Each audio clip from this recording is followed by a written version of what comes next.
Hello friends, कैसे हो? I hope आप अच्छे होंगे। देखिएगा, हम इस वीडियो में देख रहे हैं, ये कलाम के द्वारा लिया हुआ माइनर टेस्ट नंबर 6 है।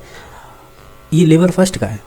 इसमें हमने जो साइंस और मैथ के क्वेश्चन प्लस जो साइकोलॉजी और टीचिंग मेथड के क्वेश्चन थे वो ऑलरेडी कर रखे हैं। तो जिनको भी देखना है वो थर्ड ग्रेड के नाम से प्लेलिस्ट बनी हुई है, वहाँ से देख सकते हैं। और बाकी जो जीके का पोर्शन है, यानी जो राजस्थान जीके से संबंधित जो भी क्वेश्चन बने हैं प्लस करंट के, वो देख रहे हैं। ठीक है, तो देखिएगा, जैसे पहला क्वेश्चन पूछा है, राजस्थान में दिसंबर 2024 तक ऊर्जा की कुल अधिष्ठापित क्षमता कितनी थी? तो दिसंबर तक थी, अगर इन सभी ऑप्शनों को देखें तो वो हो जाएगी 26,325.19 मेगावाट थी। ठीक है, तो ऑप्शन नंबर इसका 2 सही हो जाएगा। नेक्स्ट देखिएगा, इनमें से कौन सा नवीकरणीय ऊर्जा का संसाधन होगा? अगर आप इन सभी ऑप्शनों को देखेंगे तो ऑप्शन नंबर इसका 3 सही हो जाएगा, यानी जो आपकी जल विद्युत है वो आपके नवीकरणीय ऊर्जा संसाधन हो जाएगी। क्वेश्चन नंबर तीसरा है, निम्न में से किस जल विद्युत परियोजना द्वारा उत्पादित संपूर्ण विद्युत का उपयोग है राजस्थान राज्य द्वारा किया जाता है? तो इनमें से देखें तो वो एकमात्र माही परियोजना है। नेक्स्ट देखिएगा, इसमें ताप विद्युत संयंत्र अवस्थिति पूछी है, जिसमें से सुमेलित नहीं है वो चूज करना है हमें। तो जैसे हाइड्रला है, ये दे रखा है, हाइड्रला है परियोजना है, ये आपकी बीकानेर से संबंधित है। पदेसर परियोजना है, ये बाड़मेर से संबंधित है। नेवेली परियोजना है, ये बारां से संबंधित नहीं है, तो फिर कहाँ से है? ये बीकानेर से संबंधित है, यही राइट आंसर हो जाएगा। बाकी है काली सिंध परियोजना झालावाड़ से। ये कह रहा है क्वेश्चन नंबर 5 है, इसमें पूछा है कि नवीन और नवीकरणीय ऊर्जा मंत्रालय के अनुसार राजस्थान में सौर ऊर्जा की संभावित क्षमता कितनी है?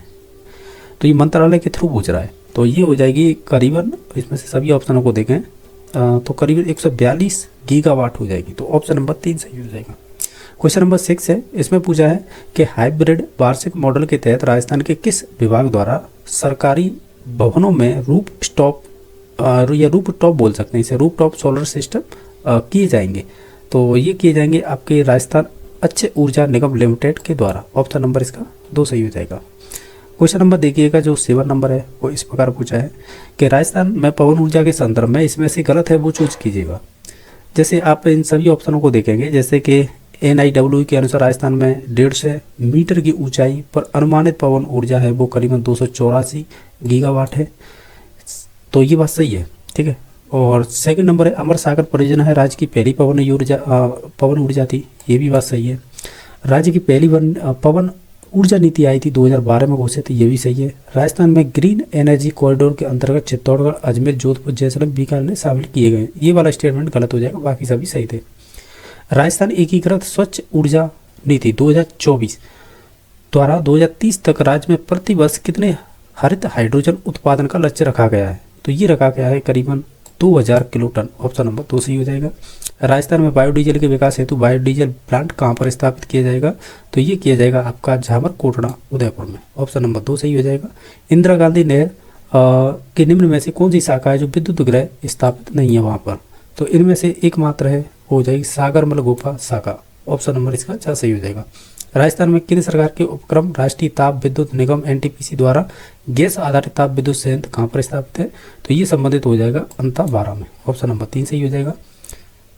क्वेश्चन नंबर देखिएगा, जो 12 है, ये कह रहा है कि दिसंबर 2024 तक राजस्थान में ऊर्जा का सही अवरोही क्रम क्या होगा? अवरोही का मतलब बड़ी से छोटे की ओर चलना है, तो बड़े से छोटे की ओर चलेंगे ना, तो इसमें से हो जाएगा जैसे कि पवन ऊर्जा, ठीक है, फिर उसके बाद परमाणु ऊर्जा, फिर बायोगैस, फिर जल विद्युत। तो ऑप्शन नंबर इसका 4 सही हो जाएगा। अरे गलत कर दिया, ये नहीं होगा, तो फिर कौन सा होगा? इसका ऑप्शन नंबर 3 सही होगा, यानी तापीय ऊर्जा, फिर सौर ऊर्जा, फिर उसके बाद पवन ऊर्जा, फिर गैस ऊर्जा, यानी ऑप्शन नंबर इसका 3 सही होगा, 4 नहीं होगा। ठीक है, क्योंकि तापी यानी टेम्परेचर अधिक रहता है, फिर उसके बाद सौर होगी, फिर पवन होगी, फिर गैस होगी, यही क्रम होगा। तो ऑप्शन नंबर इसका 3 सही हो जाएगा। नेक्स्ट देखिए 13 नंबर, निम्न में से कौन सा सुपर स्टेशन ताप विद्युत संयंत्र या संयंत्रों में सर्वाधिक क्षमता वाला ताप विद्युत संयंत्र स्थित है? अगर इनमें से सभी ऑप्शनों को देखें तो ऑप्शन नंबर 4 सही हो जाएगा। जो Suratgarh super thermal power station है ना, वो आपका सर्वाधिक क्षमता वाला ताप विद्युत संयंत्र है, तो ऑप्शन नंबर 4 सही हो जाएगा। इनमें से कौन सा बताना है कि सोलर पार्क जैसलमेर में स्थित नहीं है, यानी जो नहीं पूछा है? तो देखिएगा, इसमें से हो जाएगा आपका धुनिया। ऑप्शन नंबर 4 सही हो जाएगा। बाकी नौक, बोडाना और फतेहगढ़ ये सभी है। क्वेश्चन नंबर 15 राजस्थान में नहर पर बना प्रथम सोलर प्लांट राज्य के कौन से स्थान पर स्थापित किया गया है? यानी नहर पर बना प्रथम सोलर प्लांट है वो बताना है। तो ये संबंधित हो जाएगा आपके मैनावली में। ऑप्शन नंबर 1 सही हो जाएगा। एक रहा नवीकरणीय ऊर्जा मंत्रालय भारत सरकार की सोलर पार्क योजना के अंतर्गत सोलर पार्क राजस्थान में स्थापित किए जाएंगे। ये संबंधित होंगे 5। अगर क्वेश्चन नंबर हम देखें नेक्स्ट है जो आपका 17 नंबर, इसमें पूछा गया है आपसे कि नई सौर नीति यानी जो सौर ऊर्जा नीति है 2019 के तहत राजस्थान को वर्ष 2024-25 तक कितने गीगावाट वैसे सौर ऊर्जा का उत्पादन का लक्ष्य रखा गया है। तो वो रखा गया है आपका 30 गीगावाट। ऑप्शन नंबर इसका 3 सही हो जाएगा।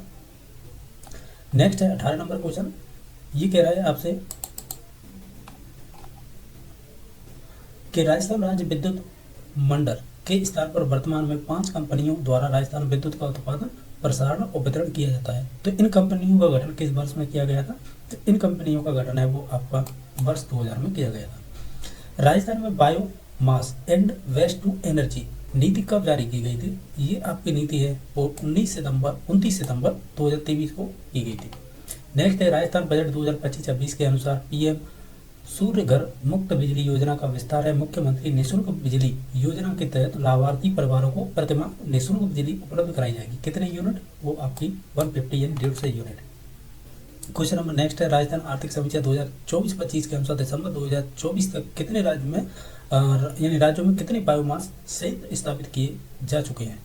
तो ये दिसंबर 2024 के अकॉर्डिंग अब तक है कह सकते हैं 13, यानी हम 13 के 14 ये 14 हो जाएंगे, यानी 14 बायोमास संयंत्र स्थापित किए जा चुके हैं। तो ऑप्शन नंबर 6 सही हो जाएगा।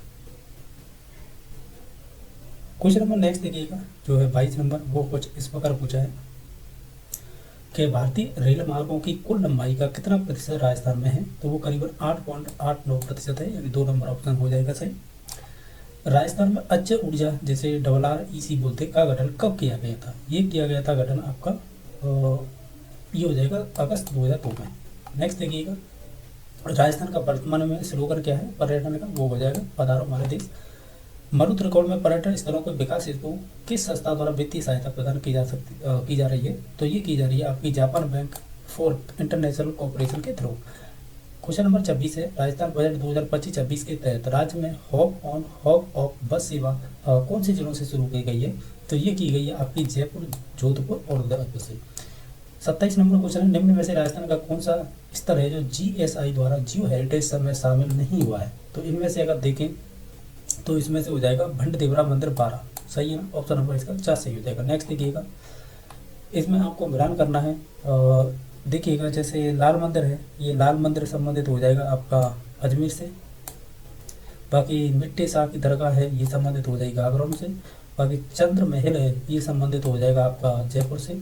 और बाकी लालगढ़ है ये बीकानेर से। तो इस प्रकार ऑप्शन नंबर इसका कह सकते हैं 3 नंबर ऑप्शन सही हो जाएगा। नेक्स्ट देखिएगा एक है जयपुर परकोटा किस वर्ष यूनेस्को विश्व धरोहर स्थल में शामिल किया गया था। वो 2019 में। नेक्स्ट देखिएगा ट्रैवल पत्रिका कॉन्डे नास्ट द्वारा the best 10 trips in the world 2024 जिसे रीडर चॉइस अवार्ड के तहत राजस्थानी किस शाही रेलगाड़ी को दुनिया की नंबर 1 लग्जरी ट्रेन घोषित किया गया।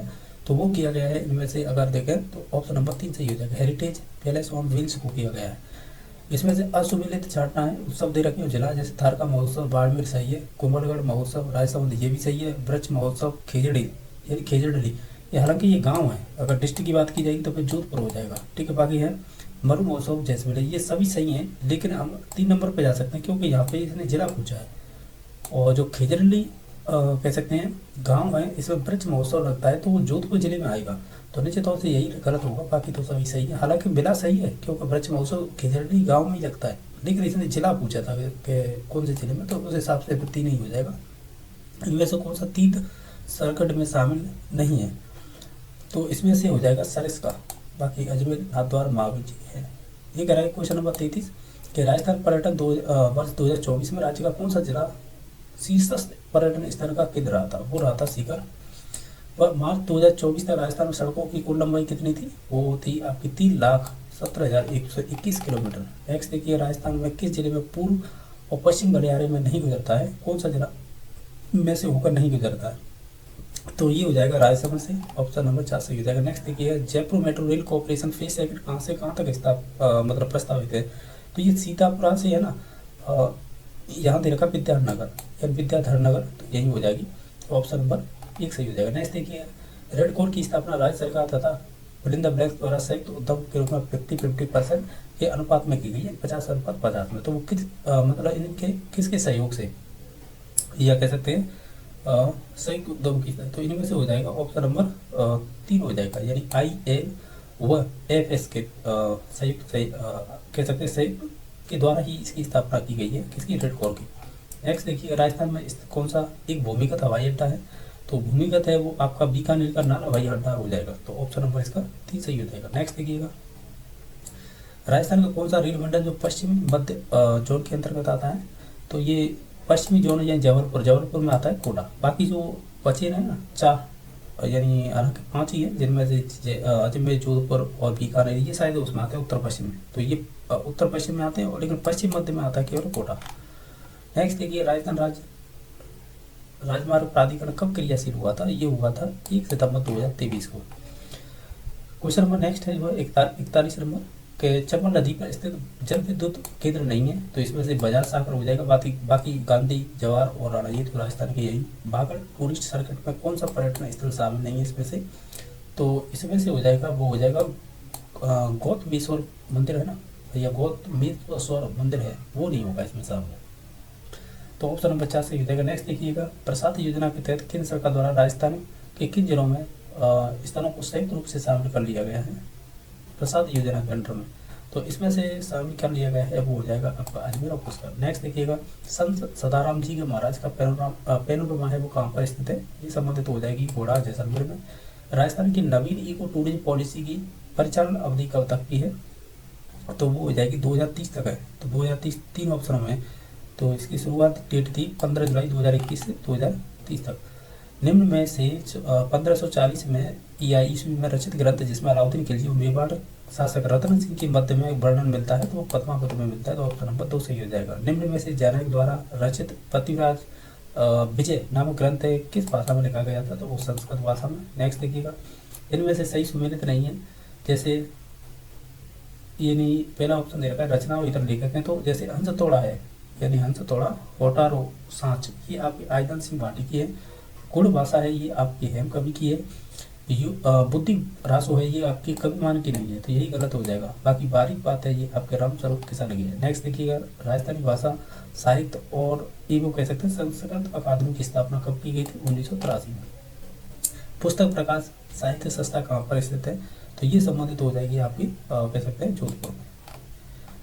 ये कह रहा है क्वेश्चन नंबर 51, जैसे मुख्यमंत्री आयुष्मान आरोग्य योजना के संबंध में निम्नलिखित कथनों पर विचार कीजिएगा, तो ये दोनों ही कथन हैं वो गलत दे रखे हैं। नेक्स्ट देखिए, मुख्यमंत्री आयुष्मान दुर्घटना बीमा योजना के तहत दुर्घटना में एक सदस्य की मृत्यु पर कितनी राशि मिलेगी, तो वो लगभग मिलेगी आपकी कह सकते हैं 5 लाख रुपए। गर्भवती महिलाओं को सुरक्षित प्रसव के उद्देश्य से अधिकृत सोनोग्राफी केंद्रों पर निःशुल्क सोनोग्राफी सेवा उपलब्ध कराने हेतु कौन सी योजना प्रारंभ की गई है, तो वो की गई है आपकी मुख्यमंत्री आयुष्मान आरोग्य वाउचर योजना। नेक्स्ट क्वेश्चन नंबर देखिएगा, ये कह रहा है कि मुख्यमंत्री आयुष्मान बाल संबल योजना 2024 का नोडल विभाग कौन सा है, तो इसका नोडल विभाग हो जाएगा सामाजिक न्याय एवं अधिकारिता विभाग। मुख्यमंत्री आयुष्मान आदर्श ग्राम पंचायत योजना की शुरुआत कब की गई थी, तो इसकी शुरुआत की गई है वो हो जाएगी 7 अप्रैल 2025 को। नेक्स्ट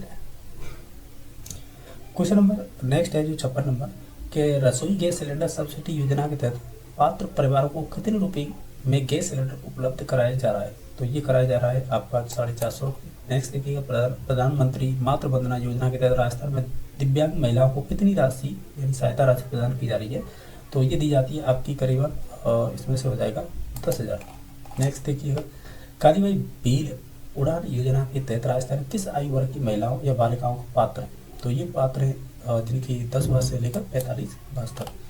सभी जिला मुख्यालयों पर महिलाओं को उनकी मनोवैज्ञानिक, आर्थिक और सामाजिक समस्याओं पर निःशुल्क परामर्श देने के लिए कौन सा केंद्र संचालित है, तो ये संबंधित हो जाएगा आपका पन्नाधाय सुरक्षा सम्मान केंद्र।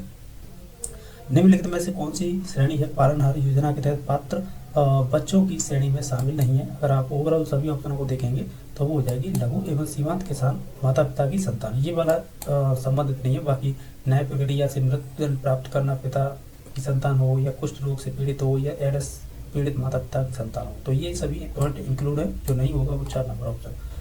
क्वेश्चन नंबर आपका 61 है, वो कुछ इस प्रकार पूछा है ये कह रहे हैं कि डॉक्टर सविता बेन अम्बेडकर अंतरजातीय विवाह योजना के तहत दी राशि में केंद्र का हिस्सा कितना है, वो करीबन है आपके 1.25 लाख रुपये। ऑप्शन नंबर 1 सही हो जाएगा।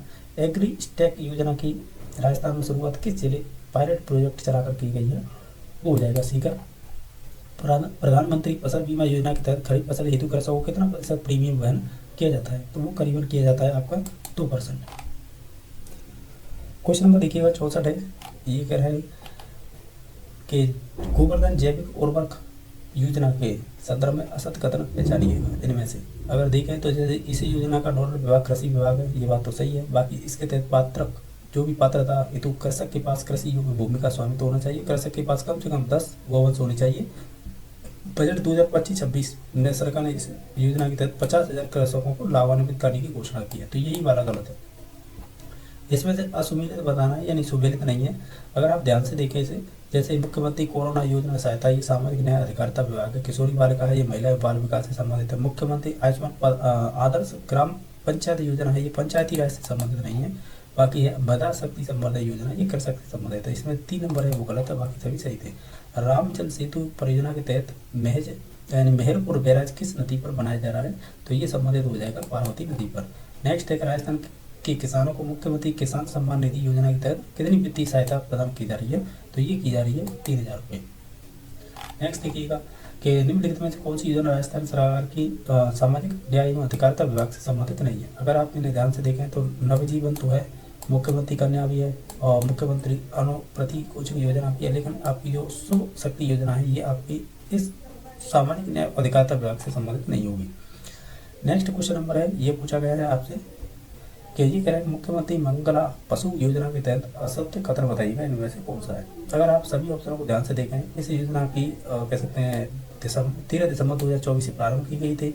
इस योजना का जो क्रियान्वयन है वो ट्रस्ट मोड पर राज्य बीमा प्रावधानी यानी प्रावधायी नीति विभाग द्वारा की गई है, और बीमा के लिए एक कैटल यूनिट पशु की अधिकतम 50,000 रुपये दी गई है, यही वाला गलत हो जाएगा। बाकी इस योजना के अंतर्गत बकरी की बीमा हेतु 1 वर्ष से 6 वर्ष तक तय की गई है, तो इसमें तो ऑप्शन नंबर है ना 3 वो गलत हो जाएगा।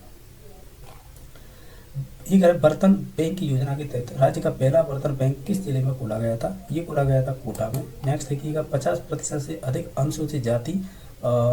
अनुसूचित जाति की आबादी वाले गाँव में आधारभूत संरचना एवं विकास कार्य हेतु बाबा साहेब अम्बेडकर संबल योजना का प्रारंभ कब किया गया था, तो ये किया गया था 14 अप्रैल 2025 को। प्रधानमंत्री जनजातीय आदिवासी न्याय महाअभियान के तहत राजस्थान के 12 जिले की किस जनजाति को शामिल कर लिया गया है, तो वो शहरी जनजाति को। इसमें से बताना है महात्मा गांधी राष्ट्रीय ग्रामीण रोजगार गारंटी योजना के अंतर्गत इन कथनों पर विचार कीजिएगा, इनमें से सत्य कथन है वो बताना है। हम ये कहेंगे कि ये इसमें से केवल ये वाला सही है, इसे ग्राम सभा कार्यों के चयन हेतु वार्षिक योजना तैयार की जाती है और मुख्य रूप से अधिकृत होती है, तो 2 नंबर ऑप्शन सही है, ये गलत है। क्वेश्चन नंबर 74 है, वो इस प्रकार पूछा है अमृत सरोवर योजना के तहत प्रत्येक जिले में कितने अमृत सरोवर निर्माण और पुनरुद्धार का लक्ष्य रखा गया है, वो रखा गया है 75 यानी 75। नेक्स्ट देखिएगा श्री अन्नपूर्णा रसोई योजना के अंतर्गत राज्य सरकार द्वारा प्रति थाली कितने रुपये का भुगतान किया जाता है, तो प्रति थाली आपके है किसका पूछ रहा है, ये राज्य सरकार द्वारा प्रति थाली कितने रुपये भुगतान किए जा रहे हैं, वो आपके 22 रुपये, तो ऑप्शन नंबर 2 सही हो जाएगा। इसमें से असुमेलित बताना है, जैसे किसान कलेवा योजना है, ये कह सकते हैं 2014 में प्रारंभ की गई थी। पूर्ण परिजन प्रोत्साहन 2016, मुख्यमंत्री विशेष योगदान पेंशन योजना 2013, लेकिन जो राजस्थान पत्रकार स्वास्थ्य सेवा है वो 2020 में की गई थी, यही गलत है, बाकी सभी सही थे।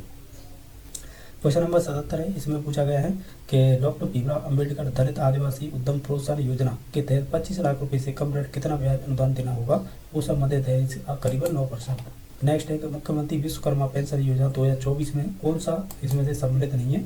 अगर आप देखें ध्यान से तो ये संबंधित नहीं होगा इसमें विद्युत कंपनियों का कार्य, ठीक है। नेक्स्ट है कि अरावली ग्रीन वाल परियोजना का विस्तार आयतन कितने जिलों में,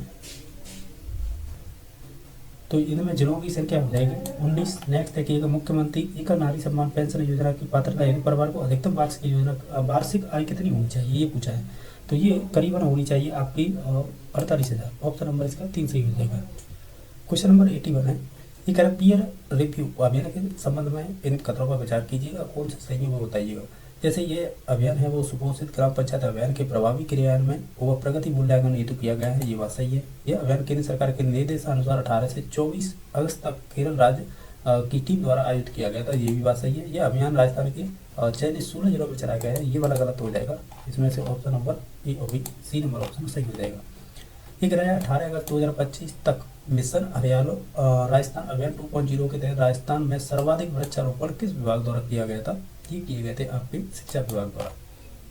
विश्वकर्मा युवा उद्यमी प्रोत्साहन योजना के संबंध में कथनों पर विचार कीजिएगा। इनमें से जो सत्य कथन है वो बताने हैं। अगर आप ध्यान से देखें तो जैसे इस योजना में युवाओं को स्वावलंबी रोजगार के अवसर है उपलब्ध करवाई उद्देश्य प्रारंभ किया गया है, करवाने के उद्देश्य से, तो ये भी गलत हो जाएगा। बाकी ये सही है कि 18 से 35 वर्ष के लाभार्थी और 8% तक ब्याज का अनुदान दिया गया है। 5 करोड़ रुपए तक के ऋण में 8% तक का अनुदान दिया गया है। इस प्रकार कहेंगे तो बी और सी ऑप्शन नंबर सी सही हो जाएगा। ये कह रहा है कि 28 अगस्त 2025 को राज्य की स्वयं सहायता समूह की महिला सदस्यों, शिल्पकारों और लघु उद्यमियों को उनके उत्पादों और कौशल प्रदर्शन हेतु मंच प्रदान किए जाने हेतु किन 2 संस्थानों के मध्य में गैर वित्तीय समझौते पर हस्ताक्षर किया गया है? तो ये हस्ताक्षर किया गया है राजीविका व वी शक्ति ट्रस्ट के द्वारा। ऑप्शन नंबर 1 सही हो जाएगा। हाल ही में राजस्थान सरकार ने 7वें वित्त आयोग का अध्यक्ष किसे नियुक्त किया है? तो 7वें वित्त के लिए ये हो जाएगा अरुण चतुर्वेदी। ऑप्शन नंबर 2 सही हो जाएगा। नेक्स्ट देखिएगा, ये कह रहा है कि 16 से 30 अगस्त तक कजाकिस्तान में आयोजित 16वीं एशियन शूटिंग चैंपियनशिप के जूनियर वर्ग में राजस्थान के किस खिलाड़ी ने 3 स्वर्ण पदक जीते थे? वो संबंधित हो जाएगा अभिनव चौधरी। क्वेश्चन नंबर नेक्स्ट है कि 29 से 30 अगस्त तक नई दिल्ली में आयोजित राष्ट्रीय रियल एस्टेट परिषद के 17वें राष्ट्रीय सम्मेलन में राजस्थान का नेतृत्व किसके द्वारा किया गया था? ये किया गया था आपके मुख्य सचिव सुधांशु पंत द्वारा। ये आपका 88 नंबर क्वेश्चन है। 23 अगस्त को राज्य मंत्रिमंडल द्वारा विजन डॉक्यूमेंट विकसित राजस्थान एडती 2047 का अनुमोदन किया गया। इसके संबंध में कौन से कथन सही हो जाएंगे? तो ओवरऑल कहें तो ये दोनों ही कथन सही हो जाएंगे, ठीक है। यानी इसमें जो आर्थिक समृद्धि, राजस्थान की सतत विकास, स्वाभिमान प्रगति का आत्मनिर्भर विकसित बनाना है और रोड मैप भी साथ ही शामिल है। इसमें 2047 तक राजस्थान को $4.3 ट्रिलियन की अर्थव्यवस्था बनाने का लक्ष्य है। तो ऑप्शन नंबर 3 सही हो जाएगा। क्वेश्चन नंबर 89 है। ये करा है 22 से 23 अगस्त को भारतीय चार्टर्ड अकाउंटेंट संस्थान जैसे ICAI के थे जयपुर शाखा द्वारा AI इनोवेशन समिट 2025 का आयोजन कहाँ पर किया गया था? तो वही है, जयपुर में किया गया था। ऑप्शन नंबर 4 सही हो जाएगा। 11 अगस्त 2025 को पशुपालन मंत्री जोगाराम कुमावत ने राजस्थान की पहली सेक्स सॉर्टेड सीमन लैब का शुभारंभ कहाँ पर किया है? तो ये संबंधित किया है पश्चिमी जयपुर में। इसमें कुछ क्वेश्चन और भी हैं, ये तो साइकोलॉजी के स्टार्ट हो गए।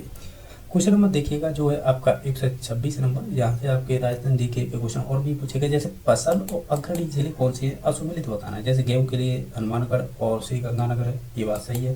बाकी बाजरा के लिए बाड़मेर, अलवर अग्रणी जिले हैं, तो ये भी बात सही है, ठीक है। ज्वार के लिए अजमेर, भीलवाड़ा है, ठीक है। सरसों के लिए भरतपुर और जयपुर नहीं है, ठीक।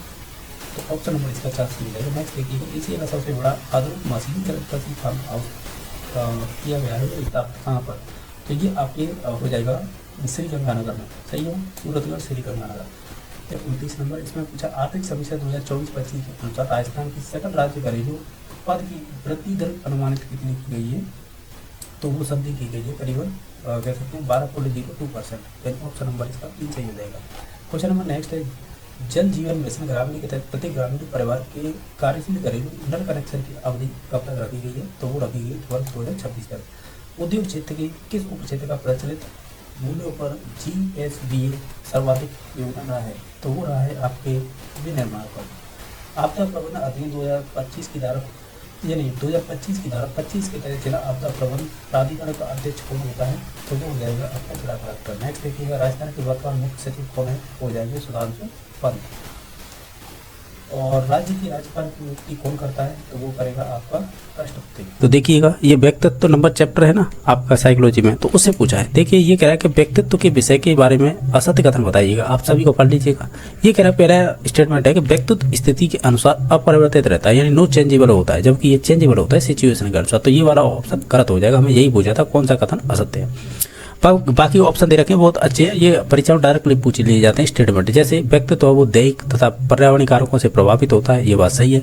बाकी व्यक्तित्व समस्त शारीरिक, जन्मजात और अर्जित प्रवृत्तियों का योग होता है, ये भी बात सही है। व्यक्तित्व में जो आंतरिक और बाहरी दोनों पक्षों के समान कह सकते हैं समावेश होता है, ये भी बात सही है। तो ये बात सही है। तो 4 नंबर और 2 नंबर स्टेटमेंट सही है। जैविक का मतलब हो जाएगा आंतरिक, वातावरण का मतलब बाहरी। तो यानी ये दोनों डेफिनेशन तो एक जैसी हैं। बाकी व्यक्तित्व तो वो समस्त शारीरिक जन्मजात अर्जित प्रवृत्तियों का योग होता है। ओवरऑल ऑप्शन नंबर इसका 2 एक ही गलत था, बाकी सभी सही थे। नेक्स्ट देखिएगा कि व्यक्तित्व व्यक्ति के भीतर उन मनोदैहिक गुणों का गत्यात्मक संगठन है जो परिवेश के प्रति अपने होने यानी कह सकते हैं प्रति होने वाले जो अपूर्व अभियोजन का निर्णय करते हैं। तो ये डेफिनेशन ऑलपोर्ट की है। जो रीट मेंस हुई ना, थर्ड ग्रेड मेंस 2023 में सर्वाधिक क्वेश्चन यही पूछा गया था। इसकी डेफिनेशन में मनोदैहिक शब्द, गत्यात्मक संगठन और अपूर्व समायोजन। ये अपूर्व अभियोजन है, इसकी जब समायोजन शब्द आता है, लेकिन इसमें अभियोजन दे रखा है, कोई बात नहीं। लेकिन इन तीनों पॉइंटों को देखकर निम्न में से ऑलपोर्ट की डेफिनेशन में कौन से शब्द है या नहीं है, इस प्रकार के क्वेश्चन बहुत पूछे गए थे। अगर नहीं है तो प्रीवियस के क्वेश्चन आप देख सकते हैं, ठीक है। और ये हर परीक्षा में पूछा जाता है, चाहे वो फर्स्ट ग्रेड हो, सेकंड ग्रेड हो, थर्ड ग्रेड हो और महिला पर्यवेक्षक हो, और चाहे वो पीआरटी की जो वैकेंसी आती है ना, अलग से आती हैं जो एनटीटी वाले या कह सकते हैं पीटीआई वाले, इन सभी में पूछा हुआ क्वेश्चन है। ये इंपॉर्टेंट है। ऑप्शन नंबर 2 सही हो जाएगा।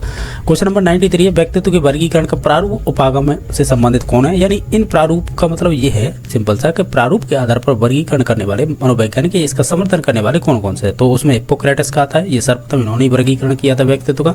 फिर यूंग का आता है, यूंग का सर्वश्रेष्ठ माना जाता है वर्गीकरण। फिर सेल्डन है, फिर क्रेचमर है। तो ओवरऑल इन सभी है ना वो प्रारूप उपागम के अंडर में आते हैं, ऐसे ध्यान रखिएगा। तो ऑप्शन नंबर 4 सही हो जाएगा। क्वेश्चन नंबर नेक्स्ट है कि निम्न में से फ्रायड द्वारा मनोलैंगिक अवस्थाओं का सही क्रम क्या होगा। इसका देखो पहले तो ओरल स्टेज आती है, मैं इसकी ट्रिक भी बता दूंगा अभी। तो इसमें से ऑप्शन नंबर 2 सही हो जाएगा। पहले ओरल स्टेज पे एनाल, फिर फेलिक, फिर लेटेंट, फिर लास्ट में आती है आपकी जेनिटल। तो जेनिटल भी स्टेज है ना, वो इसी की 5वें नंबर की थे। उससे फ्रायड बहुत इंपॉर्टेंट है। ऐसा कोई एग्जाम नहीं है जहाँ पे ये क्वेश्चन ना पूछा जा गया हो। अब अगर पात्रता देखे आए तो निश्चित तौर से आपको भी मालूम होगा। इसकी 5 स्टेज है, मैंने तो ऐसे ही याद कर रखी है। ओई, LPG। बस एक चीज़ ध्यान रखना है, जो एल है ना, जब मैं तो याद करने के लिए ये कर रखी है। हालांकि ये फेलिक आगे आ जाएगी और ये लेटेंट बाद में चली जाएगी। देखो ओ से बन जाएगा ओरल, ए से बन जाएगा एनल, और ये फेलिक पहले आ जाएगी, ये ध्यान रखना है, ठीक है। तो पी से हो जाएगा फेलिक, ली से हो जाएगा लेटेंट और जी से हो जाएगा जेनिटल। तो समझे होंगे। तो यही तो दे रखा था, ओरल, एनल, फेलिक, लेटेंट। बस 4 ही स्टेप दे रखे थे, 5 बात है जेनिटल। ऑप्शन नंबर इसका 2 सही हो जाएगा। नेक्स्ट देखिएगा क्वेश्चन नंबर 95 है कि निम्नलिखित में से कौन सा संवेगात्मक रूप से स्थिर, तनाव मुक्त और समायोजित करने वाले एवं सामान्य उपलब्धि करने वाली योग्यता किस में रखेंगे आप। ये type A, type B, type C बांटे थे, तो ये बी में आएंगे। ये विशेषता दे रखी ना, ये विशेषता टाइप बी की है, ये ध्यान रखना। नेक्स्ट देखिएगा, निम्न में से शारीरिक गुणों के आधार पर व्यक्तित्व का वर्गीकरण निम्न में से किसने नहीं किया था। देखो शारीरिक के आधार पर देखो क्रेचमर ने भी किया था, सेल्डन ने भी किया था, लेकिन हिप्पोक्रेटस ने है ना, इसने द्रव्य के आधार पर किया था, ये ध्यान रखना। यानी आप कह सकते हैं रसायन या द्रव्य के आधार पर इन्होंने 4 भागों में बांटा था। इसकी ट्रिक है कमल सी। इसका मतलब होता है, देखो मैंने कमल सी के नाम से कैसे याद कर रखा है। क से हो जाएगा कोल्ड्रेक, में से हो जाएगा मेलेनोकोरिक, और एल से हो जाएगा फ्लेगमेटिक, और सी से हो जाएगा सेगमेंट। ये 4 प्रकार बताए थे किसने, क्रेटस ने। तो ये इनका सर्वप्रथम वर्गीकरण माना जाता है कि व्यक्तित्व का वर्गीकरण सर्वप्रथम किसने किया था। तो ये चिकित्सक शास्त्री थे हिप्पोक्रेटस। तो कमल सी ये ट्रिक है, इसे याद कर सकते हैं। बाकी सेल्डन की बात करें तो इन्होंने 3 भागों में बांटा था, एक्टोमॉर्फिक, मीजोमॉर्फिक और आपका एक्सोमॉर्फिक। सही है ना। एक सेकंड रुकिए, मैंने एक्टो पहले बताया था, तो कोई बात नहीं, एक्टो हो गया, मीजो हो गया, फिर एंडो कर लो, किसी भी क्रम में कर लीजिएगा याद करने के लिए। क्रेचमर ने कौन से प्रकार बताए थे, इन्होंने भी कह सकते हैं, क्रेचमर ने किसके आधार पर, वही है आपके, इन्होंने कितने भागों में बांटा था। क्रेचमर ने बांटा था आपके, मुझे अभी ध्यान नहीं आ रहा, पर मैं आपको बता देता हूँ अभी। तो इसकी ट्रिक है ना, वो क्रेचमर की है आपदा के नाम से, आपदा। यानी मैं सभी की बता देता हूँ। देखो ए से हो जाएगा एस्थेनिक, पी से हो जाएगा आपका, ए से होगा एस्थेनिक, पी से हो जाएगा कह सकते हैं पिकनिक, डी से हो जाएगा डिप्लास्टिक, और ए से हो जाएगा एथलेटिक। यानी इसके ए का मतलब एस्थेनिक और इसका मतलब एथलेटिक। फिर 4 प्रकार बता दिए। ये तो क्रेचमर के थे। सेल्डन ने एक्टो, मीजो और एंडो, और आपका हिप्पोक्रेटस का कमल सी के नाम से बता दिया। नेक्स्ट क्वेश्चन नंबर देखिएगा, समाज विधि परीक्षण के जन्मदाता कौन है, वो हो जाएंगे JL मोनेरो। 98 नंबर क्वेश्चन है, प्रासंगिक अंतर्बोध परीक्षण की सही व्याख्या कौन सा करता है। अगर आप देखो इसमें कूट तो नहीं दे रखे, ये देख लो, ये कह रहा है कि निम्नलिखित में से कौन सा कथन है वो प्रासंगिक अंतर्बोध परीक्षण की सही व्याख्या करता है। देखो एक्चुअल में क्या है, देखिएगा ये कह रहा है कि इसमें कुल कार्ड कह सकते हैं 31 कार्डों का प्रयोग किया गया था। ये बात सही है, क्योंकि 30 + 1 31 हुआ करते थे। 30 कार्डों पर चित्र पर एक खाली कार्ड भी हुआ करता था। 30 कार्डों पर एक ये सही बात है। एक्चुअल में क्या है कि 30 कार्डों पर एक कार्ड खाली का मतलब ये कि 30 तो चित्र होते थे। 30 में कैसे होते थे, पहले 10 पे जैसे फीमेल के चित्र हो गए, दूसरे 10 पे मेल के हो गए, और बाकी जो 10 बचे थे ये युगल होते थे, मेल और फीमेल के। और एक कार्ड होता ना वो एक्स्ट्रा वाला, उस पर वो खाली होता था, उस पर कहानी लिखवाई जाती थी चित्र दिखाकर। तो निश्चित तौर से मेरे 1 नंबर ऑप्शन सही हो जाएगा। ये परीक्षा 4 चरणों में हुआ, ये गलत है। टेट का भारतीय संस्करण वो बी के पासी ने किया था, ये गलत है। भारतीय संस्करण किया था वो उमा भारती ने, उमा चौधरी बोलते हैं शायद, उमा चौधरी हैं, उन्होंने किया था, जिसमें 14 वर्ष से अधिक वर्ष के उम्र के बच्चे लिए गए थे। और ये प्रासंगिक अंतर्बोध परीक्षण व्यक्तित्व के माने प्रायोगिक विधि है, ये गलत है। ये आपके व्यक्तित्व का मापन करती है, बस ये ध्यान रखो। सबसे ज़्यादा क्वेश्चन यही बनता है कि टीएटी परीक्षण है वो किसका मापन करता है, तो वो व्यक्तित्व का मापन करता है। बाकी ये तीनों गलत हो जाएंगे।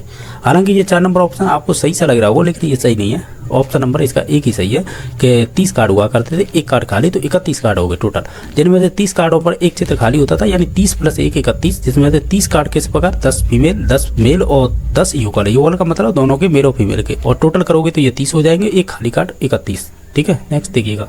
और ये किसने दिया था ये भी ध्यान रखना, ये मॉर्गन एवं मुर्रे ने दिया था। मॉर्गन एवं मुर्रे नाम आता है आपका, मुर्रे, तो निश्चित तौर से ये भी ध्यान रखना। नेक्स्ट देखिएगा, क्वेश्चन नंबर 99 है कि ये कह रहा है ऑलपोर्ट के व्यक्तित्व का शील गुणों का सिद्धांत से संबंधित व्यक्ति का एक प्रबल वह गुण है जो छुपाया नहीं जा सकता। महात्मा गांधी का ऐसे सत्य और अहिंसा का गुण, इस गुण के या इस गुण को किस व्यक्ति की या व्यक्तिगत प्रवृत्ति के रूप में रखा जाएगा। ओवरऑल ये है कि आपके अंदर अगर अहिंसा का गुण है, ठीक है, या सत्य का गुण है, तो ये जो ऑलपोर्ट ने जो शील गुण बताए थे ना वो 3, तो उनमें बताइए कौन सा है ये।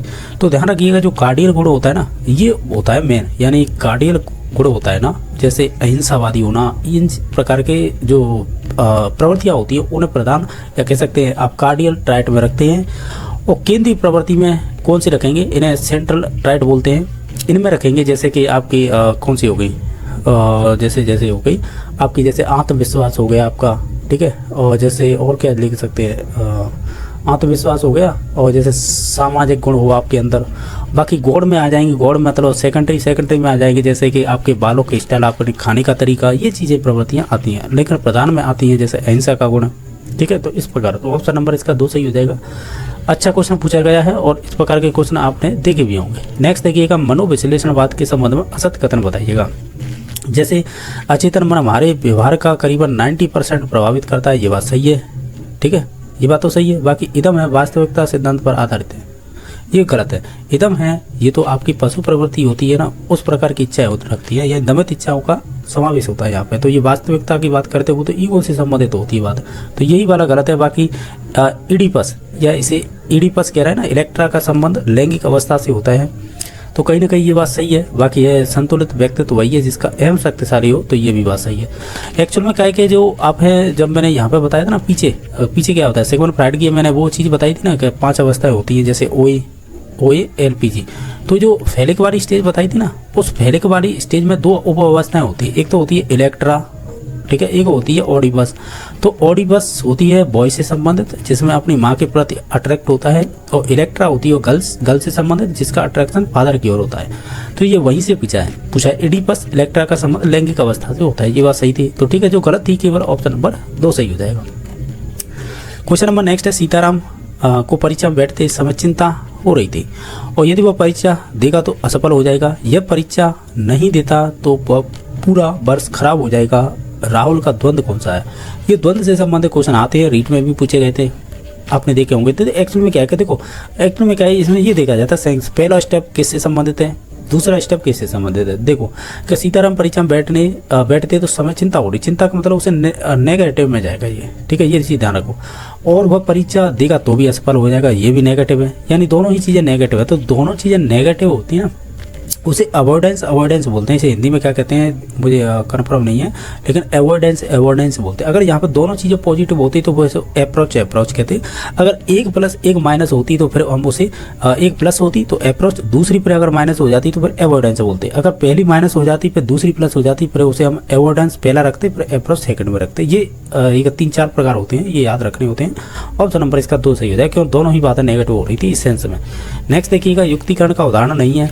युक्ति युक्तिकरण रेशनलाइजेशन बोलते हैं, और ये समायोजन की समायोजन की युक्तियाँ होती है ना, डिफेंस मैकेनिज्म, उसके अंडर में आती है। तो युक्तिकरण का मतलब होता है अगर आप झूठ दे रहे हैं उसके लिए आपका तर्क सही है तो निश्चित तौर से युक्तिकरण में आता है। जैसे चोर का चोरी करते पकड़े जाना, पुलिस से ये कहना कि मैं बुरी संगति में रहता हूँ इसलिए चोरी करता हूँ, तो उसका लॉजिक सही है क्योंकि वो बुरी संगति में रहता है तो ऐसी चोरी करने की आदत पड़ गई उसे, तो निश्चित तौर से वहाँ पर रेशनलाइजेशन का एग्जाम्पल हो जाएगा। तो इसी प्रकार का आपको देखना, जैसे महंगी घड़ी ना खरीद पाने पर एक व्यक्ति कहे कि क्या कहे कि वक्त तो सारी घड़ियाँ एक सही बताती हैं, ये बात सही है क्योंकि सभी दिन के जो 12 घंटे होते हैं और या फिर आप हैं रात को भी संवारे तो 24 घंटे हो जाते हैं, तो निश्चित तौर से टाइमिंग बताती हैं दोनों चीज़ें, तो ये लॉजिक सही है। प्रेम प्रसंग के टूटने पर एक लड़की कहे कि ठीक हुआ, वो मेरे लायक नहीं था, कहीं ना कहीं वो भी लॉजिक सही है इसका, तो ये भी सही है। न नौकरी यानी नौकरी ना लगने पर लड़का बोले कि आजकल सिर्फ सिफारिश का काम होता है, तो कहीं ना कहीं लॉजिक भी सही है क्योंकि राजस्थान में ऐसा हो चुका है। रीट आपकी पेपर फेयर वो हुआ था लीग, इसके बाद SI league, second grade league, तो निश्चित तौर से वो कहीं ना कहीं कह रहा है, सही बात कह रहा है। ये कह रहा है कि परीक्षा की तैयारी करता हुआ लड़का बोले देखना परीक्षा अभी 5 महीने खिसकेगी, हमें 4 महीने का टाइम मिलेगा, ये भविष्य की बात कर रहा है, तो ये कोई लॉजिक नहीं हो गया रेशनलाइजेशन का यानी तर्क देने का।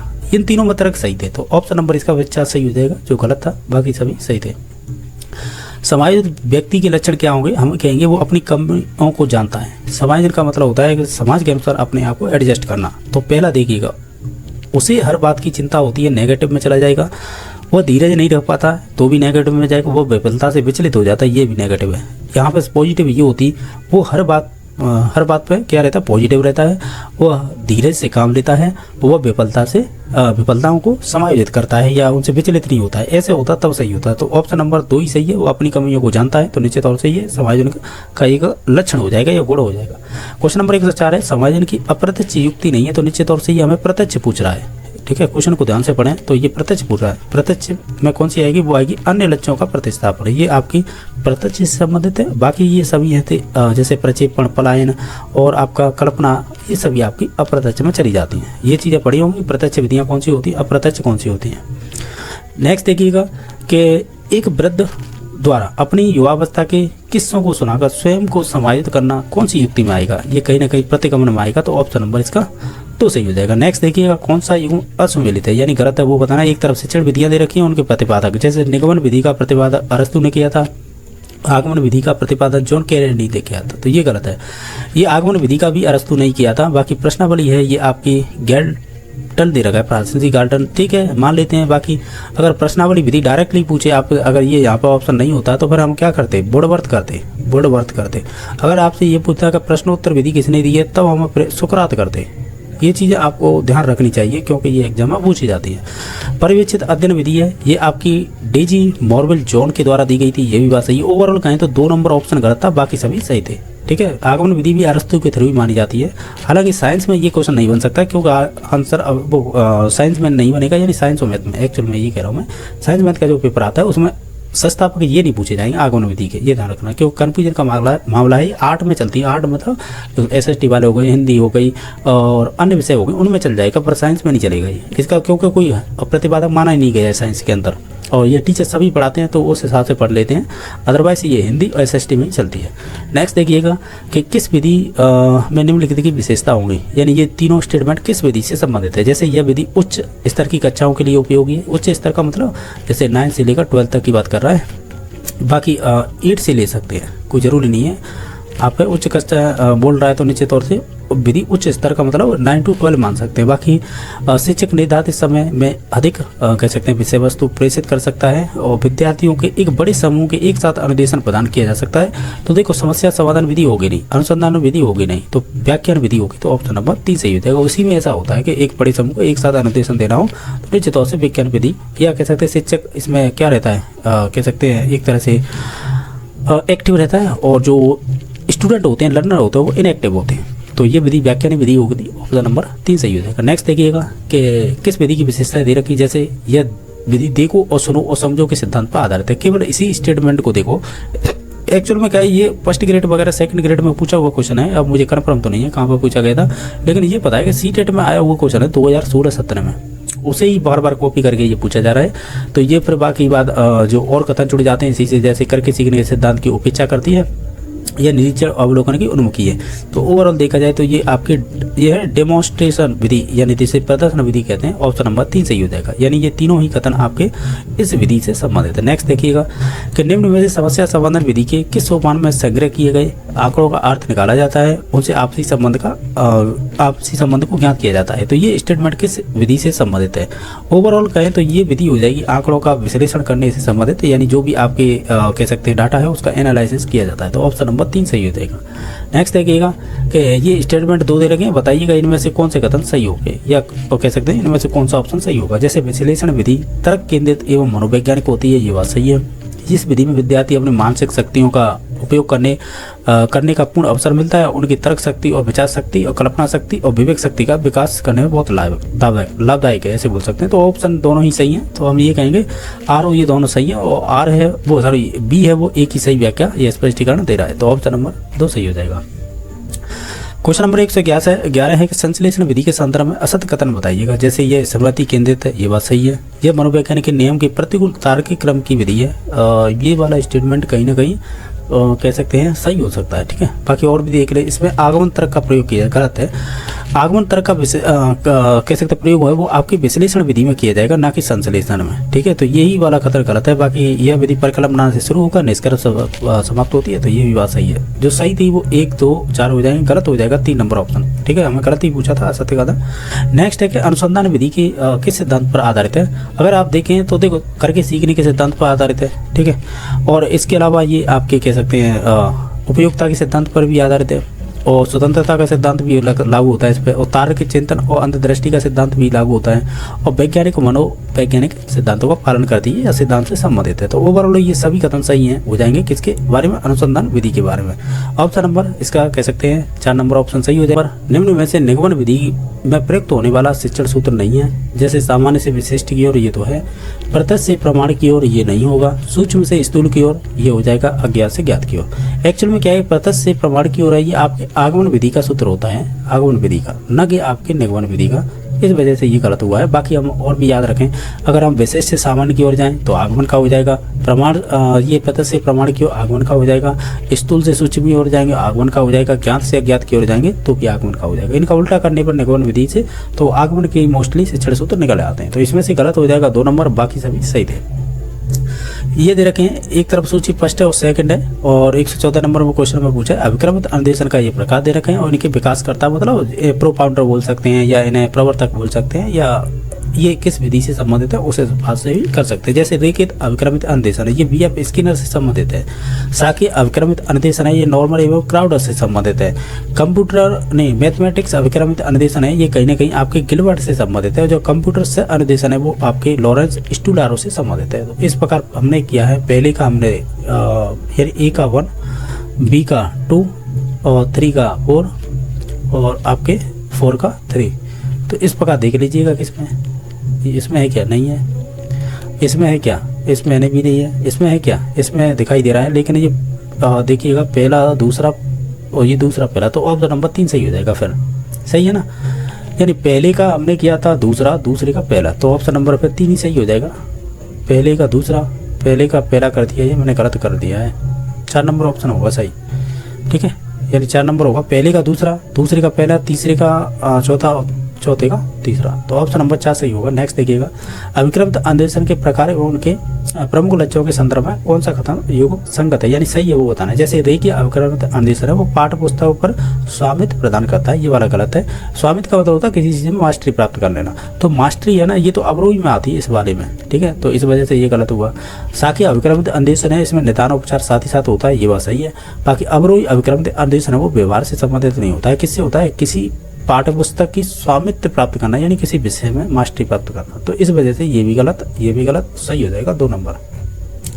एक निम्न में से कौन सी विधि में है शिक्षक द्वारा कक्षा तथा छात्रों को एक वर्ग का उस समय निरीक्षण किया जाता है जब वे अपनी डेस्कों या मेजों पर कार्य करते रहते हैं। तो ये स्टेटमेंट किस विधि से संबंधित है, तो कहीं ना कहीं ये वाला हो जाएगा ऑप्शन सही, पर्यवेक्षित अध्ययन विधि। यानी ये इस मेथड में ऐसा होता है कि जो डेस्क या मेज होती है उन पर कार्य करते रहते हैं, तो उस समय उनका निरीक्षण किया जाता है।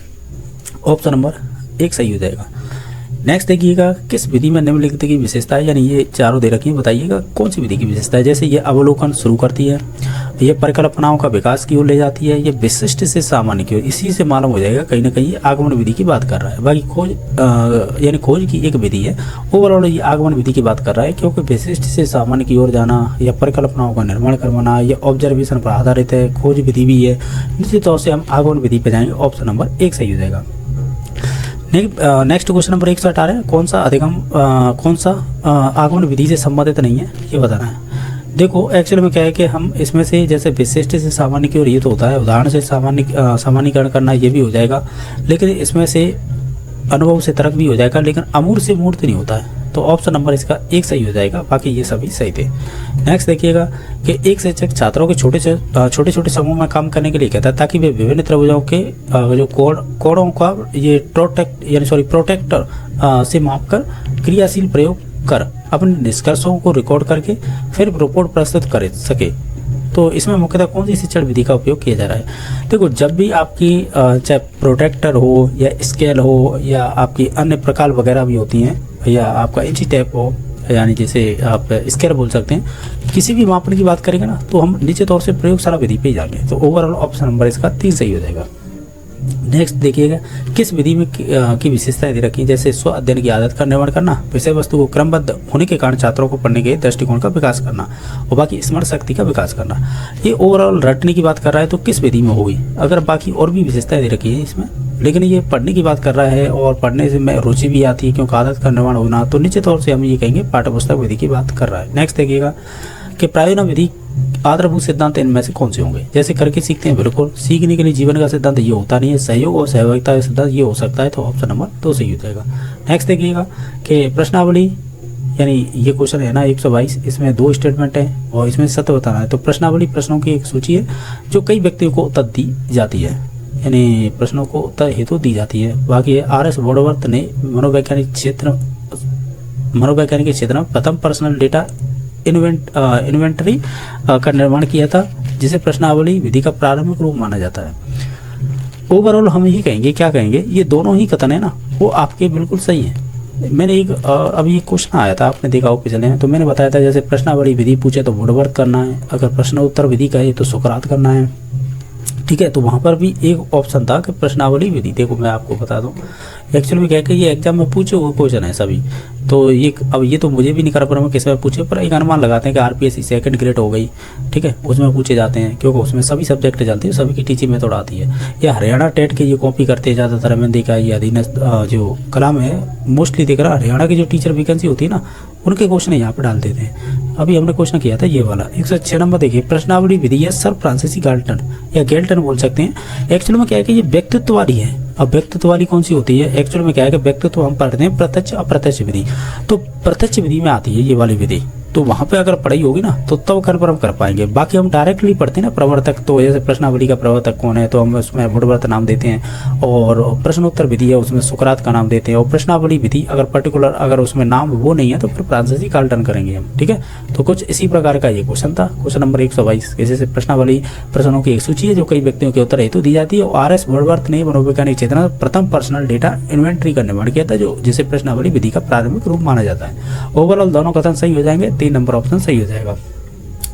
इनमें से कौन सी विधि संवाद विधि के नाम से जानी जाती है। ये आरपीएससी सेकंड ग्रेड में पूछा हुआ, और वैसे भी देखा जाए जो एसएसटी वाले हैं उनमें भी पूछा हुआ है, प्रश्न उत्तर विधि हो जाएगी संवाद विधि। ठीक है, और प्रश्न उत्तर विधि किसने दी थी, ये आपकी सुकरात ने दी थी। ठीक है, नेक्स्ट देखिएगा, और जो ऊपर दे रखी है प्रश्नावली विधि पर ये किससे संबंधित है, ये आपकी हो जाएगी। अब देखो 2 नाम आएंगे इसमें, पहला नाम आएगा वुडवर्थ, अभी हमने पिछला क्वेश्चन नहीं किया है, और कौन आएगा फ्रांसीसी गाल्टन। अब फ्रांसीसी गाल्टन तभी आएगा जब ये दे रखा हो, क्या दे रखा हो, ये दे रखा हो कि ये अगर ऑप्शन ना हो कौन सा वुडवर्थ, तब हम जाएंगे फ्रांसीसी गाल्टन पे। और ये व्यक्तित्व चैप्टर पढ़ते हैं ना तो उसमें प्रत्यक्ष विधि मानी जाती है, तो ये चीज़ें भी ध्यान रखनी। नेक्स्ट देखिएगा कि निम्नलिखित में से कौन सी ऐसी विधि है जो उच्च प्राथमिक स्तर भूगोल शिक्षण के लिए सर्वाधिक उपयुक्त होगी। यानी अपर प्राइमरी की बात कर रहा है तो कहीं ना कहीं इसमें शैक्षिक भ्रमण विधि सबसे बेस्ट रहेगी। ठीक है, भूगोल के लिए। नेक्स्ट है कि खेल बालक की स्वाभाविक प्रवृत्ति होती है, जितना मन बालक को खेल में लगता है वो किसी कार्य में नहीं लगता है। तो ये कथन किसका है, ये हेनरी कॉल्डवेल कुक नाम रखिएगा, कुक नाम आ जाए तो ये खेल विधि से संबंधित है। तो ऑप्शन नंबर 4 सही हो जाएगा। नेक्स्ट देखिएगा अब ये तो जीके के आ गए, बाद में देख लेंगे वीडियो में, ठीक है। बाकी अगर किसी क्वेश्चन को लेकर डाउट है तो कमेंट में बता देना। ये आपके टीचिंग मेथड प्लस आपके जो पर्टिकुलर व्यक्तित्व चैप्टर था वहाँ से क्वेश्चन थे ये तो योग में बताइएगा इसमें से कौन सा है। जैसे श्वेत रक्त कोशिका है, ये ल्यूकोसाइट बोलते हैं, जिन्हें हम श्वेत रक्त कोशिकाओं को हम WBC कह सकते हैं। लाल रक्त कोशिकाएं इन्हें इरिथ्रोसाइट बोलते हैं, जिसे RBC कह सकते हैं। बाकी ये प्लेटलेट्स को हम थ्रोम्बोसाइट कहते हैं, जो थक्का बनाती है। तो ये तीनों तो संबंधित हैं। जो नहीं संबंधित होगी वो हो जाएगी बेसोफिल। तो ये एसिडोफिल से संबंधित नहीं होती है, क्योंकि ये WBC है ना, उसी का एक भाग होती है। तो निश्चित तौर से इस पर ऑप्शन नंबर 6 सही हो जाएगा। ध्यान रखना, श्वेत रक्त कोशिकाएं होती है, इनमें केंद्रक पाया जाता है, और जो आपकी RBC होती है इसमें केंद्रक एब्सेंट रहता है, और प्लेटलेट्स में भी केंद्रक एब्सेंट रहता है, ठीक है। इनके अलावा कुछ ऐसी चीज़ें देख लीजिएगा जो कि श्वेत रक्त कोशिकाएं होती है उनमें बेसोफिल कोशिकाओं का रोल क्या होता है। देखिएगा, मैं इनके सभी के प्रकार बता रहा हूँ यहाँ पे। जैसे ब्लड होता है, ब्लड में 2 चीज़ें होती है, रक्त कणिका और एक द्रव्य भाग प्लाज्मा। तो हम केवल रक्त कणिका की बात कर रहे हैं, इसके 3 भाग होते हैं, RBC, WBC, प्लेटलेट। इरिथ्रोसाइट बोलेंगे, और WBC को ल्यूकोसाइट बोलेंगे, और प्लेटलेट्स को थ्रोम्बोसाइट बोलेंगे। फिर WBC है ना, इसके 2 प्रकार हो जाते हैं, कणिकाणु, अकणिकाणु। कणिकाणु के भाग 3 हो जाते हैं, न्यूट्रोफिल, वेसोफिल, इओसिनोफिल। और अकणिकाणु होती है, इसके 2 प्रकार हो जाते हैं, मोनोसाइट और एक हो जाती है लिम्फोसाइट। पहले हम बेसोफिल को देखते हैं, इसके 3 भाग हो जाते हैं। एक एफेरिन नाम सुना होगा, जो रक्त का थक्का नहीं जमने देता है। एक स्टामिना देखा होगा, जो आपको एलर्जी हो जाती है उसके लिए जिम्मेदार होता है। एक होता है सेरोटोनिन। ये बेसोफिल के भाग है। ये सभी भाग WBC के अंडर में ही चल रहे हैं। एक्चुअल में क्या है, एक तो एफेरिन क्वेश्चन बनता है, ठीक है, रक्त का थक्का जमने से बचाता है। स्टामिन का बनता है कि किसी के प्रति आपको एलर्जी हो जाती है, जैसे धूल से हो जाए या अन्य चीज़ से हो जाए, ठीक है, ये हो गया। अब इसके बाद है, इधर आइएगा, अकणिकाणु के 2 प्रकार थे, मोनोसाइट। अभी 3rd ग्रेड मेंस हुई है 2023 में, उसमें यही क्वेश्चन पूछा था। क्या पूछा था कि सबसे बड़ा केंद्र किस कोशिका में बनना होता है, तो मोनोसाइट कोशिका में होता है। तो ये क्वेश्चन बन चुका है। लिम्फोसाइट देखिए, यहाँ से क्वेश्चन बनता है। जैसे B लिम्फोसाइट होती है, T लिम्फोसाइट होती है, प्राकृतिक मारक कोशिका होती है। जो T लिम्फोसाइट है वो किस ग्रंथि से संबंधित होती है, वो थाइमस ग्रंथि से संबंधित होती है। ये भी क्वेश्चन बन चुका है, ठीक है। तो ओवरऑल मैंने सभी की जानकारी दे दी है। और जो द्रव्य प्लाज्मा है इसमें भी क्वेश्चन बनते हैं, पर इसे जब क्वेश्चन आएगा तब देख लेंगे। ओवरऑल हमने ये देख लिया था कि RBC, WBC और प्लेटलेट्स। WBC में क्या क्या चीज़ें होती है वो चीज़ें मैंने आपको बता दी है। इनके रोल की मैंने बता दिया है। ऐसे कह सकते हैं, जो एक मात्र बचा था सेरोटोनिन, इसके बारे में नहीं बताया था। इसका मतलब होता है कि जो वाहिका होती है ना, जो वेसल्स होते हैं, उनके संकीर्ण का कार्य करता है। यानी ऐसे कह सकते हैं ब्लड प्रेशर को बढ़ा देता है, क्या, सेरोटोनिन, ठीक है। बस ये चीज़ें बताने की, और इसमें ज़्यादा चीज़ बताने की है नहीं। नेक्स्ट देख लेते हैं क्वेश्चन नंबर 2। अब इसे रफ करना पड़ेगा, देखिएगा, इसे देखिएगा। 2 नंबर क्वेश्चन का मतलब ये है कि 136 नंबर। इसमें क्या पूछा गया है, ये क्वेश्चन कह रहा है आपसे कि आप बताइएगा निम्नलिखित में से यूरिकोटेलिक जंतु कौन से हैं। यूरिकोटेलिक का मतलब क्या होता है, जो इंसेक्ट होते हैं ना, जैसे कीट वगैरह होते हैं, उनसे संबंधित होता है यूरिकोटेलिक। मनुष्य होता है वो आपका यूरियोटेलिक में आएगा, यूरियोटेलिक में आएगा, ठीक है, क्योंकि ये यूरिया का उत्सर्जन करता है, इस वजह से। कीट है, ये सभी आते हैं आपके यूरिकोटेलिक में। अब एक्चुअल में क्या है कि यूरिकोटेलिक है ना, इसमें बहुत सारी छोटे छोटे इंसेक्ट आते हैं। एक्चुअल में क्या है, मैं आपको जानकारी के लिए बता दूं, जैसे मनुष्य वो तो हो गया यूरियोटेलिक, कीट हो गए यूरिकोटेलिक। अब इस कीट में कौन कौन सी चीज़ें आएंगी, देखो, पक्षी आ जाएंगे इसी में कीट आ जाएंगे, जो दे रखा है इसी में। और जो सरीसृप जंतु होंगे वो आ जाएंगे। और सरीसृप में कौन आता है, एक तो सांप आता है, और रेंगने वाले जंतु और कौन से हो गए, एक आपका सांप हो गया, और छिपकली भी आई जाएगी इसी में, ठीक है। छिपकली के अलावा आपका कछुआ आ जाएगा। कछुआ के अलावा और क्या आ जाएगा, घोंगा आ जाएगा। जो ऑप्शन नंबर 4 में दे रखा है ना, वो घोंगा, तो वो इसी इंसेक्ट में ही आ जाएगा, ठीक है। यानी ये यूरिकोटेलिक में ही आ जाएगा। और एक और बचा है जो उसे याद कर सकते हैं, एक होता है एमिनोटेलिक। एमिनोटेलिक में आता है, एमिनोटेलिक में कौन आता है, जो अमोनिया का उत्सर्जन करते हैं, एमिनोटेलिक बोलते से, टेलिक। तो इसमें ध्यान रखें, केवल मात्र हम एग्जाम्पल ज़्यादातर पूछा जाता है मछली का, बस ये ध्यान रखें। ये अमोनिया उत्सर्जित करती है क्योंकि जल में रहती है। बाकी ये मेढक की बात करें तो मेढक भी इसी में आ जाएगा। किसमें, मेढक किस में आता है, एक सेकंड रुकिए, मेढक इसमें नहीं आएगा। क्यों, कि मेढक स्तर पे भी रहता है और जल में भी रहता है, तो ये फिर उभयचर में आएगा। तो जो मनुष्य है ना उसी की श्रेणी में आ जाएगा ये, लेकिन उभयचर में चला जाएगा, ये ध्यान रखना। तो फिर ये फिर आपका यूरिकोटेलिक में आ जाएगा, यूरियोटेलिक में, यानी मनुष्य आता है ना उसी में आ जाएगा फिर उभयचर में मेढक, ठीक है। तो हम ये कहेंगे, क्या कहेंगे, ओवरऑल इसका तो राइट आंसर 3 नंबर था। ये तो मैंने एक्स्ट्रा जानकारी दी है कि यूरिकोटेलिक होता है, उसमें पक्षी, कीट, सरीसृप, सांप, छिपकली, कछुआ, घोंघा आएंगे। और जो मनुष्य होगा वो यूरियोटेलिक में आएगा, जिसमें आपका मनुष्य आएगा, उसमें उभयचर के जंतु ले तो जैसे मेंढक आ जाएगा, ठीक है। तो इस प्रकार है। बाकी मछली तो आपकी अमोनोटेरिक में हो जाएगी, अमीनोटेरिक बोले या अमीनोटेरिक बोले, कुछ भी कहिएगा, ये अमोनिया का उत्सर्जन करेगी तो इसमें हो जाएगा। बाकी 137 देखिएगा कि निम्नलिखित में से पेस मेकर किसको कहा जाता है। पेस मेकर का मतलब होता है ऐसे नोड। ऑप्शन नंबर इसका इसे साइनोड एनोड नोड बोलते हैं शायद इसे, तो ऐसे नोड बोलते हैं। जब हम अपने हार्ट यानी हृदय का चित्र बनाते हैं ना, तो ये कहाँ पर स्थित होता है, ये इधर की साइड जहाँ पर स्थित होगा। एक्चुअल में क्या है, इसे तो हम कहेंगे, क्या कहेंगे, बायां आलिंद, इसे नहीं सॉरी, इसे दायां आलिंद कहेंगे, इसे बायां आलिंद। तो बायां आलिंद में स्थित होता है, ठीक है। तो इस प्रकार है, ये बाएं आलिंद में होता है कौन, ऐसे नोड, ठीक है। नेक्स्ट देखिएगा कि इनमें से बताइए सरच्ची बल का उदाहरण कौन सा नहीं है। तो सरच्ची बल का उदाहरण नहीं है, ये पूछा है एक्चुअल में। तो इसमें देखो एक्चुअल में क्या है कि सरच्ची बल का उदाहरण नहीं है इसमें से, तो देखो गुरुत्वीय त्वरण तो हो जाएगा, या गुरुत्वीय बल, चुंबकीय बल भी हो जाएगा, प्रत्यानयन बल भी हो जाएगा, कौन, सरच्ची बल। लेकिन सरच्ची बल नहीं है, ये होते हैं फिर आपका घर्षण, वायु विरोधी जो भी बल होगा ना, वायु विरोधी बल, वो भी इसी में काउंट किया जाता है, किसमें, आपके असरच्ची बल में। सरच्ची बल का उदाहरण नहीं है, यानी असरच्ची बल के उदाहरण हो जाएंगे घर्षण बल और वायु विरोधी बल। तो ऑप्शन नंबर 4 सही हो जाएगा। नेक्स्ट देखिएगा, ये कह रहा है ग्रह के गति की केपलर का कौन सा नियम कोणीय संवेग संरक्षण नियम पर आधारित है। वो द्वितीय नियम है। फर्स्ट नियम तो आपका होता है कक्षीय नियम, जो दीर्घवृत्ताकार यानी सूर्य है, सूर्य के चारों ओर जो ग्रह हैं दीर्घवृत्ताकार में चक्कर लगाते हैं, तो उसे तो कक्षीय नियम कहते हैं फर्स्ट को। तो सेकंड होता है कोणीय संवेग संरक्षण का, यानी सूर्य से मिलाने वाली जो रेखा होती है उनका क्षेत्रफल, जो अन्य रेखा मिलती है उनका क्षेत्रफल बराबर ही होता है लगभग, तो इसलिए इसे हम कहते हैं कोणीय संवेग संरक्षण। थर्ड लॉ होता है, वो होता है RQ समानुपाती कैपिटल T स्क्वायर, ये वाला होता है, यानी आवर्तकाल का नियम बोल देते हैं इसे। तो इस प्रकार ये तीनों नियम है, जिनमें से दूसरे वाला पूछा गया था। ऑप्शन नंबर 2 सही हो जाएगा। नंबर 140 है, इसमें पूछा है निम्न में से कौन सा घूर्णन गति का उदाहरण नहीं है।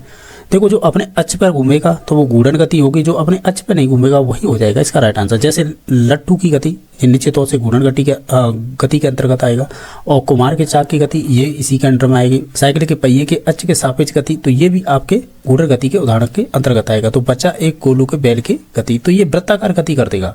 वृत्ताकार गति को और क्या कह सकते हैं, एक कह सकते हैं आप क्या कहते हैं, सर्कुलर मोशन बोल सकते हैं। इसे हिंदी में क्या कहेंगे वो देख लीजिए, परिभ्रमण कहेंगे या परिक्रमण कहेंगे। तो ये कोलू का जो कोलू के बैल की गति होती है ना, वो वृत्ताकार होती है। वृत्ताकार मतलब सर्कुलर मोशन होती है, तो ये अलग चीज़ है। और इन तीनों का अपने अक्ष पर घूमना वो अलग घूर्णन हो जाएगा, एक तरह से ऐसे कह सकते हैं। मैं तो ये बताना था, घूर्णन गति का उदाहरण नहीं है, वो 4 नंबर ऑप्शन हो जाएगा। क्वेश्चन नंबर 141 देखिएगा, कथनों पर विचार कीजिएगा और जो सत्य वो बताइए। जैसे ओडोमीटर होता है, उसका प्रयोग वाहनों द्वारा तय की गई दूरी को मापने के लिए होता है, तो ये बात तो सही है। बाकी चाल की जो ऐसा ही मात्रक होता है वो मीटर प्रति सेकंड होता है, मीटर प्रति सेकंड, तो ये भी बात सही है। तो ये दोनों ही कथन सही हो जाएंगे, तो ऑप्शन नंबर 3 सही हो जाएगा। इसमें कोई ज़्यादा चीज़ बताने की है नहीं। ये कह रहा है किसी वस्तु के वेग में परिवर्तन की दर को क्या कहते हैं। वेग में परिवर्तन की दर v2 - v1/t की बात कर रहा है, तो निश्चित तौर से ये त्वरण की बात कर रहा है। त्वरण को इसे डिनोट करते हैं, तो ये त्वरण की बात कर रहा है, तो ऑप्शन नंबर कह सकते हैं 3 सही हो जाएगा। अगर यहाँ पे वेग पूछे, वेग का मतलब होगा विस्थापन में प्रति सेकंड में होने वाला कह सकते हैं विस्थापन, यानी एकांक समय में विस्थापन में जो परिवर्तन होगा उसे कहेंगे हम वेग। और विस्थापन क्या होगा, वह न्यूनतम दूरी होती है, न्यूनतम दूरी होती है। एक तरह से हम बात करें विस्थापन की, चाल होती है, चाल बराबर दूरी बटे समय होता है, दूरी बटे समय होता है। एक्चुअली में क्या है कि जो विस्थापन है वो एक सदिश राशि हो जाएगी, जबकि चाल एक अदिश राशि हो जाएगी। ओवरऑल कहा जाए तो इसमें से राइट आंसर तो 3 नंबर ही ऑप्शन था। नेक्स्ट जो 143 नंबर क्वेश्चन पूछा है कि 2 पूरक कोण इस प्रकार आएंगे, पहले का दुगुना और दूसरे के तिगुने के बराबर है, तो छोटे कोण का माप याद कीजिएगा।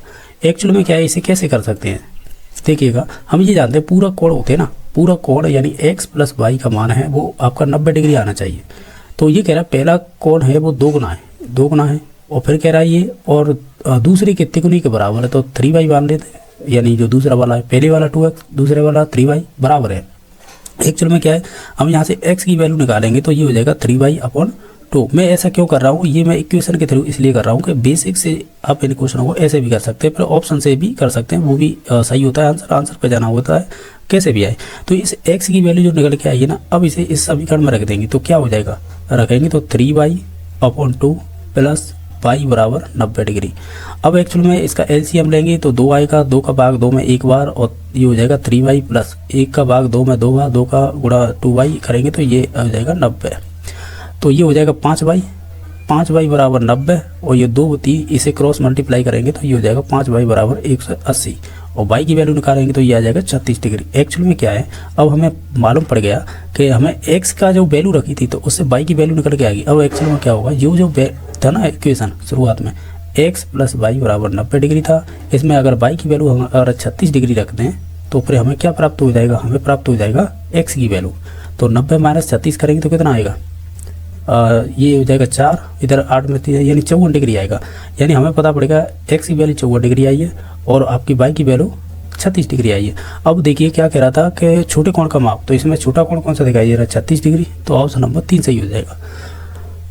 इसे आप और भी तरीका आते हैं उससे भी कर सकते हैं, जरूरी नहीं है जो मैंने बताया उससे करें, ठीक है। अब नेक्स्ट क्वेश्चन देखिए 144 के दो सरल रेखाएं ए बी और सी डी एक दूसरे को ओ बिंदु पर काटती हैं, तो कोण AOC, कोण COB, कोण BOD 274 डिग्री है। तो बताइए AOD का मान क्या होगा। एक्चुअल में क्या है कि दो रेखाएं प्रतिच्छेद कर रही है, मान लीजिए ओ बिंदु पर कह सकते हैं काट रही है, तो ए है, ये बी है और ये सी है, ये डी है। ये कह रहा है AOC और फिर कह रहा है COB यानी COB, फिर कह रहा है BOD। अब ये इन तीनों का वैल्यू दे रखा है कितना, 274 डिग्री। अब हमें AOD यानी ये AOD है ना, इसकी वैल्यू पूछ रहा है इस वाले कोण की। इसकी एक्चुअली में क्या है, एक ही बिंदु पर चारों तरफ बने कोणों का मान है, आप भी जानते होंगे 360 होता है, और 360 में से अगर 274 घटाएंगे तो कितना आएगा, ये आएगा 6 और इधर रह जाएगा 15 में से 7 जाएंगे तो बचेंगे 8, यानी 86 डिग्री आएगा। तो ऑप्शन नंबर 1 सही हो जाएगा, ठीक है।